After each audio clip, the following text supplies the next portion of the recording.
Assalamualaikum warahmatullahi wabarakatuh. Halo teman-teman, perkenalkan nama saya Saktika Haji Jabu. Jadi di sini saya akan menjelaskan materi mengenai pertumbuhan fisik remaja dan juga perkembangannya. Langsung saja kita masuk pada pembahasannya. Pertumbuhan adalah suatu proses perubahan filosofi yang bersifat progresif dan kontinu dan berlangsung dalam periode tertentu. Perubahan ini bersifat kuantitatif dan berkisar hanya pada aspek-aspek individu. Pertumbuhan dapat terjadi secara bertahap. Dengan kata lain, pertumbuhan ada kalanya cepat dan ada kalanya lambat. Masa remaja sesungguhnya dapat dibagi secara lebih rinci menjadi 3 bagian, yakni usia 12 atau 13 tahun sampai dengan 14 atau 15 tahun remaja awal. Usia 15 atau 16 tahun sampai 17 atau 18 tahun adalah remaja tengah, dan usia 18 atau 19 tahun sampai dengan 21 atau 22 tahun adalah remaja akhir. Jadi menurut hukum di Amerika Serikat saat ini, individu dianggap telah dewasa apabila telah mencapai usia 18 tahun dan bukan 21 tahun, seperti ketentuan sebelumnya. Pada usia ini, pada umumnya anak sedang duduk di bangku sekolah. Selanjutnya adalah karakteristik pertumbuhan fisik dan perkembangan pada remaja. Jadi terdiri ada 8. Yang pertama ukuran tubuh, yang kedua tinggi badan, yang ketiga berat badan, yang keempat proporsi tubuh, kelima tulang, 6 otot dan lemak, yang ketujuh gigi, dan terakhir 8 yaitu perkembangan susunan saraf. Kita masuk pada faktor-faktor yang mempengaruhi perkembangan fisik. Jadi terdiri dari 2 faktor, yaitu faktor internal dan faktor eksternal. Yang pertama adalah faktor internal atau faktor yang berasal dari dalam diri individu. Yang pertama adalah sifat jasmania yang diwariskan dari orang tuanya. Anak yang ayah dan ibunya bertubuh tinggi cenderung lebih cepat menjadi tinggi daripada anak yang berasal dari orang tua yang bertubuh pendek. Yang kedua, kematangan. Secara sepintas, pertumbuhan fisik seolah-olah seperti sudah direncanakan oleh faktor kematangan. Meskipun anak itu diberi makanan yang bergizi tinggi, tetapi kalau saat kematangan belum sampai, pertumbuhan itu tetap seperti terganggukan. Yang kedua adalah faktor eksternal atau faktor yang berasal dari luar individu. Yang pertama, kesehatan. Anak yang sering sakit-sakitan, pertumbuhan fisiknya akan terhambat. Sebaliknya, anak yang sehat akan lebih baik pertumbuhannya. Yang kedua, makanan. Anak yang kurang gizi pertumbuhannya akan terhambat. Sebaliknya, yang cukup gizi pertumbuhannya itu akan lancar. Yang ketiga, stimulasi lingkungan. Individu yang tubuhnya sering dilatih untuk meningkatkan percepatan pertumbuhannya akan berbeda dengan yang tidak pernah mendapatkan latihan. Selanjutnya, upaya membantu pertumbuhan fisik dan implikasinya. Jadi yang pertama itu menjaga kesehatan badan. Kebiasaan hidup sehat, bersih, dan olahraga secara teratur akan dapat membantu menjaga kesehatan pertumbuhan tubuh. Namun, bila ternyata masih terkena penyakit, haruslah segera kita upayakan agar lekas sembuh, sebab kesehatan sangat berpengaruh terhadap pertumbuhan fisik. Dan juga memberi makanan yang baik, karena makanan yang baik itu ialah yang banyak mengandung gizi, sehat, dan tidak tercemar oleh kotoran atau penyakit. Baik buruknya makanan yang dimakan oleh anak akan menentukan pula kecepatan pertumbuhan fisik. Para remaja juga memerlukan suatu pertumbuhan fisik yang cepat. Oleh karena itu, memerlukan zat-zat pembangun yang terdapat dalam makanan, sehingga menyebabkan para remaja pada umumnya kuat makan. Jika makanan yang dimakan cukup mengandung gizi, maka kebutuhan zat pembangun itu bisa terpenuhi, sehingga pertumbuhan menjadi lancar. Sebaliknya, jika kebutuhan zat pembangun itu tidak terpenuhi, maka pertumbuhan fisik itu menjadi terhambat atau kurang lancar. Selanjutnya kita masuk pada hukum-hukum perkembangan. Jadi, hukum perkembangan itu adalah prinsip-prinsip yang mendasari perkembangan fisik maupun psikis individu. Sebagian ahli psikologi ada yang lebih senang menggunakan istilah prinsip-prinsip perkembangan dan tidak mau menggunakan istilah hukum perkembangan. Namun kita di Indonesia ini lebih dikenal dengan istilah hukum perkembangan daripada prinsip-prinsip perkembangan. Langsung saja kita masuk pada hukum perkembangan yang pertama, yaitu hukum tempo perkembangan.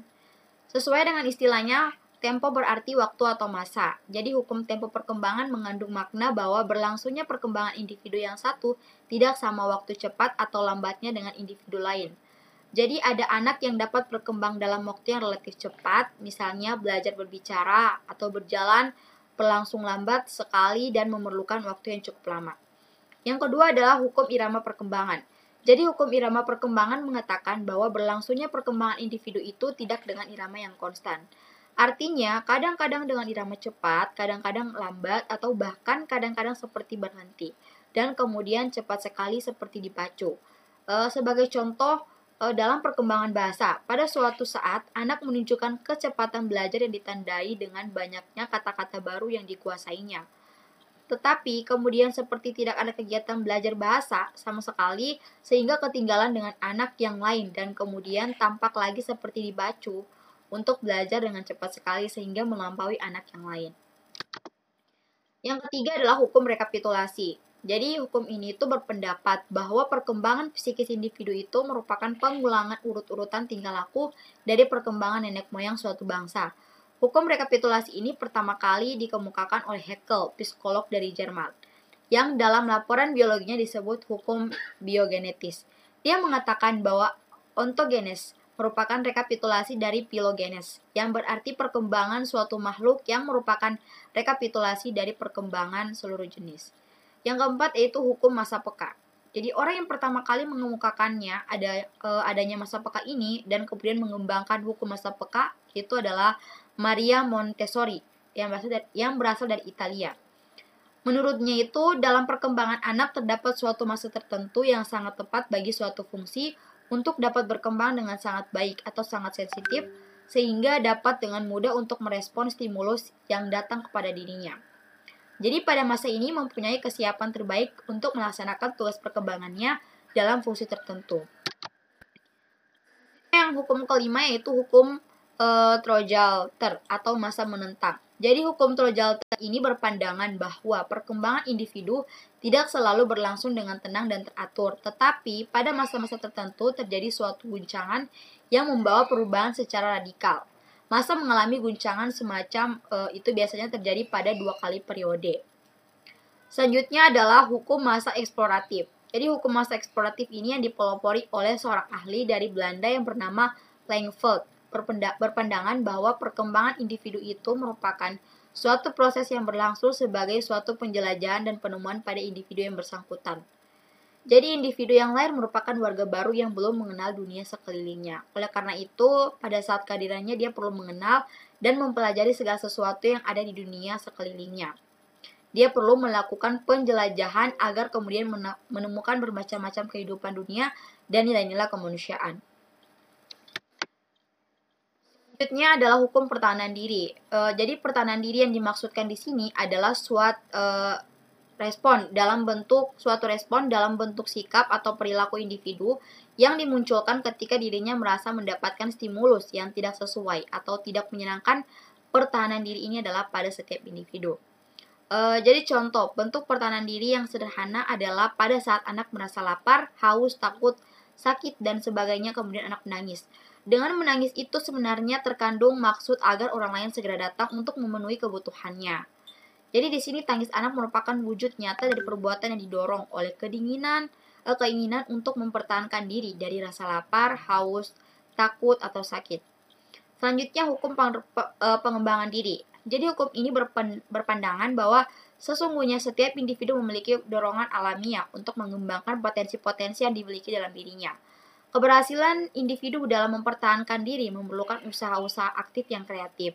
Sikap kreatif ini menimbulkan berfungsinya dorongan untuk mengembangkan diri yang berupa kegiatan untuk mengembangkan potensi-potensi yang dimiliki dorongan untuk mengembangkan diri, mewujudkan berbeda antara individu satu dengan lainnya. Misalnya pada remaja ada rasa ingin selalu bersaing dengan orang yang lain, perasaan kurang puas terhadap hasil yang telah dicapai, dan keinginan untuk mengetahui segala sesuatu. Teman-teman, itulah materi yang dapat saya jelaskan. Sekian dari saya dulu. Wassalamualaikum warahmatullahi wabarakatuh.